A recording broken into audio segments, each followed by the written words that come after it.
and we're going to start playing with the powder charge a little bit. With the 220 grain and the 30-06, the minimum for Varget is 42 grains, and we don't want to go below that. And the maximum is 45, and we definitely don't want to go above that. So our first 10 rounds are going to be 44 grains, going up from 43.5, which was our original load when we were at the range, and we're going to bring it down to 42.5 for a minimum. On the 180 grain, the maximum is 47 grains, and the minimum is 44. So we were going with 46 grains. Now we're going to bring it down to 45 to bring it down a scale, and we're going to bring it up to 47 to bring it up the scale. So that should give us a pretty good idea where we're at with Varget. We're going to use the same primers that we were using before, just for consistency, which is going to be the Wolf large rifle. These are also semi-auto rated, so they're thicker cups, so you can use them with rifles with floating firing pins like the M1A, the M1 Garand, or anything else that might have a floating firing pin, AR-10. And we're going to continue using Varget. What I want to do is I want to show you guys what Varget actually looks like. And so we're going to switch camera angles, and we're going to show you what Varget looks like on some grid paper. This is what Varget looks like up close. I put a little bit of it on some 1/4-inch grid paper. It has a kind of a greenish yellowish tinge to it when you look at it. Varget is the first powder that Hagen put out that they called their extreme powder, or extreme powders. It was the only powder at the time that came out that had a wide range of temperature operational areas, from 45 below zero to 145 degrees. It would not change its burning characteristics. Other powders are a lot more sensitive. Any of the extreme powders from Hagen are very temperature stable. Once Hagen came out with this, most of the other powder companies started making these powders as well. Not this exact powder, but they made their powders more stable. A lot of the powders now are polymers instead of double base powder. Double base powders are a lot more sensitive to temperature. Here are the three powders I'm going to initially start out with. Well, we've already started with Varget. Varget is my favorite powder for all medium bores. It just seems to work in a wide variety of cartridges, from 5.56 or 223 all the way up to like 4570. It works really well, and that's why I use so much of it. I don't like buying all kinds of different powders. I don't want to have a different powder for every cartridge I load, although I do have quite a bit of powder on hand.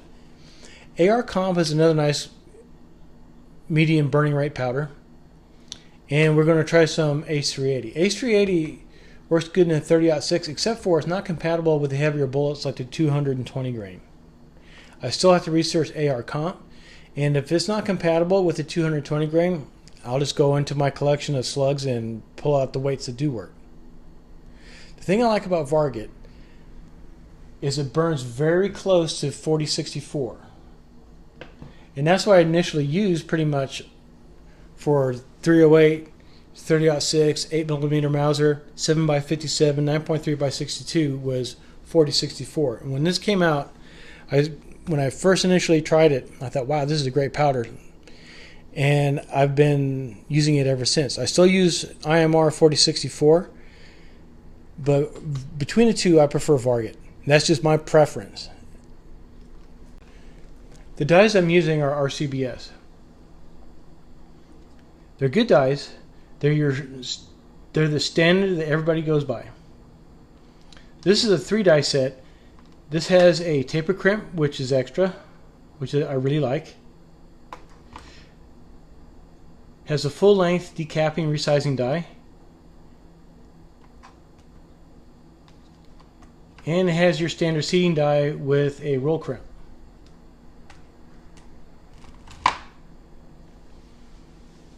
We're going to be using these dies throughout this project, and then once we're fairly sure we got everything where we want it, I have two other sets of dies I want to use. I have a standard set of Lee 30-06 dies with their factory crimp die, which I really like, and I have their neck sizing die set for the 30-06. So we're going to be using all three dies at some point, and what we're going to pretty much do is we're going to test each die set against each other, see which ones, see if there's any difference, if any, between three standard die sets. And eventually what we'll do is we'll go into some other calibers, we'll get into some competition dies.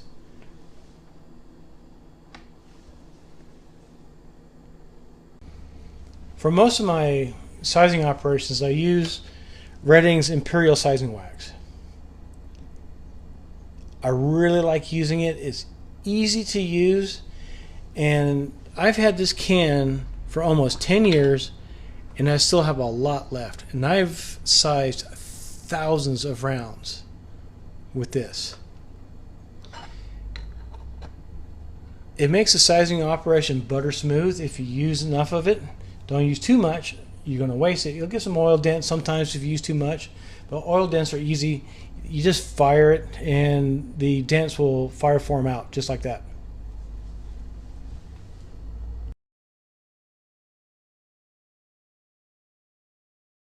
I want to talk to you a little bit about new unprimed brass.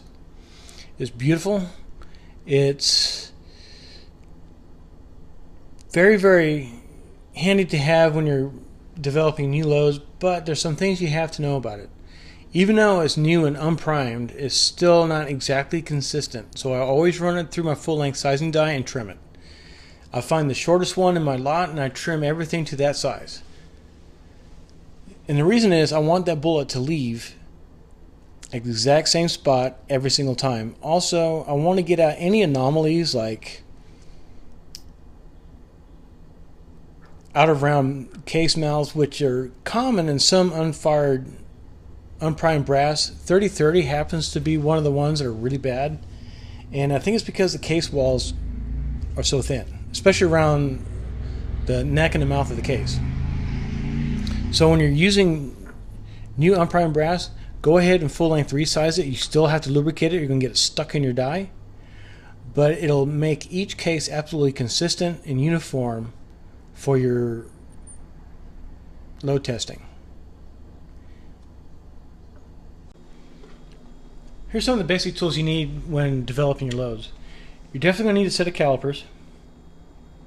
I like to use a primer pocket uniforming tool just to make the primer pockets nice and flat and square at the bottom. You need a deburring tool. I like to use a primer pocket uniforming tool as well.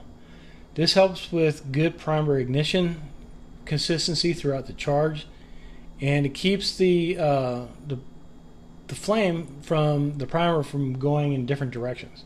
It's a really handy little tool. This does make a difference. I also use a nylon bore brush on an RCBS handle in order to clean out the inside of the necks. I don't tumble all the time. My tumbler blew up about a year ago, and I just never got around to getting a new one. So I just hand clean them and I brush them out on the inside. They don't have to look pretty, they just have to have no dirt on the case. So I just hand wipe them and they're done. The other tool I like to use to keep my brass nice and consistent is my Lyman trimming lathe here. It's not electric, but of all the trimmers I've used, this happens to be the most consistent in my case length. I've tried RCBS, I've tried Redding, and Lee. Lee is actually pretty good. However, sometimes the cases come out of the shell holder and you can jam your hand pretty good. But this thing here is really nice. It doesn't use a collet. The case slips in here. There's a little bearing that keeps it nice and centered in the primer pocket. And once it's locked, it's locked. There's a flat piece of steel here, and I'll zoom in on that here in a second. And it keeps it really nice and consistent. It's not like a collet. If you put too much pressure on the collet, it'll pull the case in. If not enough, the case will be out a little bit, giving you a slight variance. And you want that bullet to leave at the exact same place every single time. This is what I'm talking about. Right here is the jaws, or the universal shell holder jaws. They keep the case flat and flush against this piece of round stock here. This bearing centers the primer pocket. There's a couple tricks you can do to make sure that it is absolutely centered each and every single time. And I'll go over that here real quick. On some trimmers, you can lock your case in, and it may not actually be, as you can see, it has a little bit of yaw to it. So what I try to do is I'll take my cutter and my mandrel, or my pilot, whichever you want to call it, and I'll let the case free spin just a little bit before I tighten it down. Once I tighten it down, it's centered. Cuts a little bit, boom, done. You don't have to worry about it cutting too much on one side over the other. This is why I like this particular Lyman case trimmer so much. And I've been using this particular one for a good 15 years. The only bad thing about it is it's too small to hold cases like this 500 nitro case. They do make bigger ones, but it costs a bit more, or a lot more. But if you're a stickler on consistency and accuracy on the bench, you'll want a good case trimming tool, because it will pay off downrange. I promise you it will.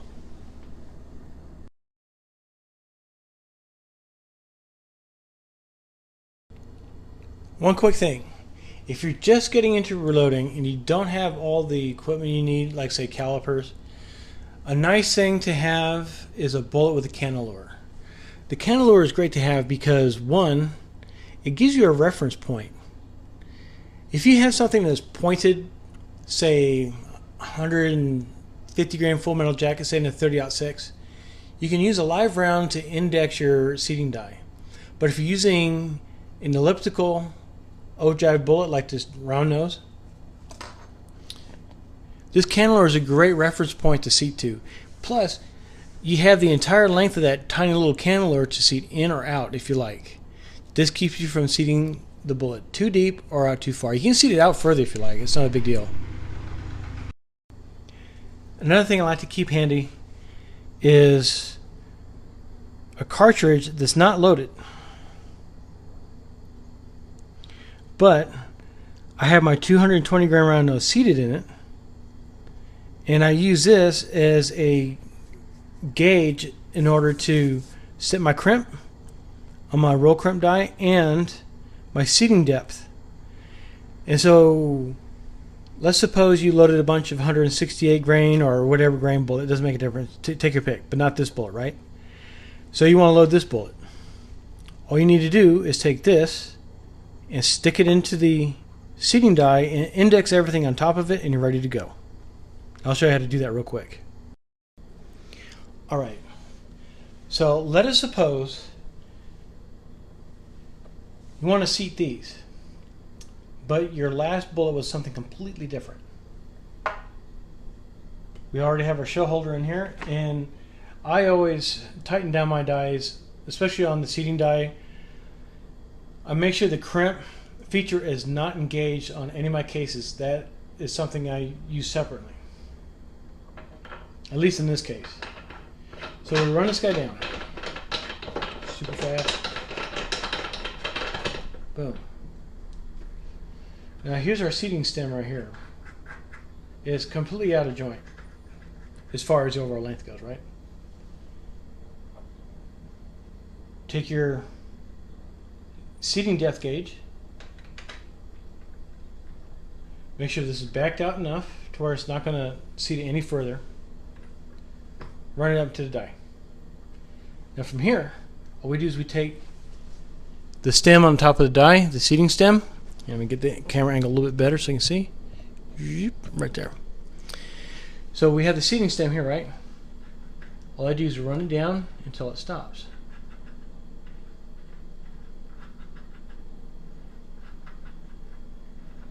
Boom. There we are. We just touch the nose of the bullet, or the ogive of the bullet, depending on where the die seats from. Run this down. Now we're ready to see these bullets all day long.